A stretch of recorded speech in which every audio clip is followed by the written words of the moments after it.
Bharatiya Janata party प्रदेश कार्यालयात जमलेल्या कार्यकर्त्यांना 77व्या प्रजासत्ताक दिनाच्या हार्दिक शुभेच्छा। आज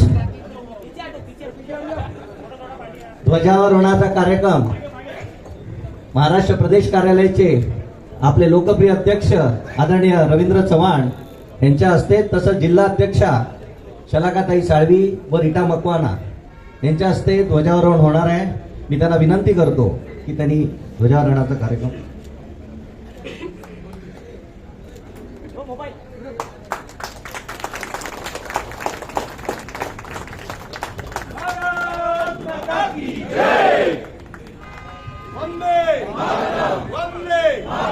नंतर सलामी द्यायची, एकत्रित सलामी। सलामी दे, 1 2। मी सामूहिक राष्ट्रगीतासाठी विनंती करतो। राष्ट्रगीत सुरू कर।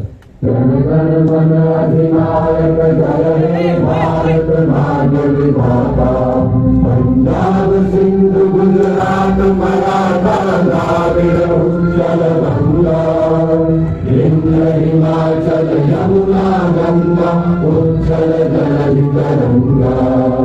तब शुभ नामे जागे, तब शुभ आशीष मांगे, गाहे तब जय गाथा। जन गण मंगल दायक जय हे भारत भाग्य विधाता। जय हे जय हे जय हे जय जय जय जय हे। महाराष्ट्र गीत सुरू कर। भारत माता की वंदे वंदे।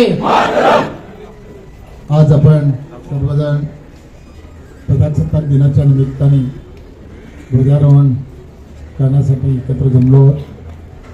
भारतीय जनता पार्टीच्या या प्रदेश कार्यालयामध्ये गेली वर्षानुवर्ष प्रजासत्ताक दिनाच्या निमित्ताने ध्वजारोहणाचा हा कार्यक्रम हा मोठा थाटामाटामध्ये राष्ट्रीय सण म्हणून आपण सर्वजण साजरा करतो।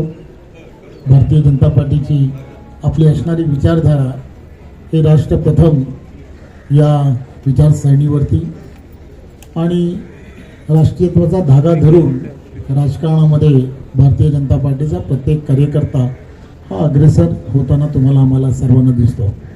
देशाचे लोकप्रिय असे पंतप्रधान आदरणीय नरेंद्र मोदीजी, महाराष्ट्राचे लोकप्रिय असे मुख्यमंत्री देवेंद्रजी, या दोघांच्या नेतृत्वामध्ये देश आणि महाराष्ट्र प्रत्येक क्षेत्रामध्ये अग्रेसर झाला पाहिजे या दृष्टिकोनातून सातत्याने रात्रीचा दिवस करत ही दोघंही व्यक्तिमत्व देशासाठी आणि राज्यासाठी सातत्याने प्रयत्न करताना तुम्हाला आम्हाला सर्वांना दिसतात।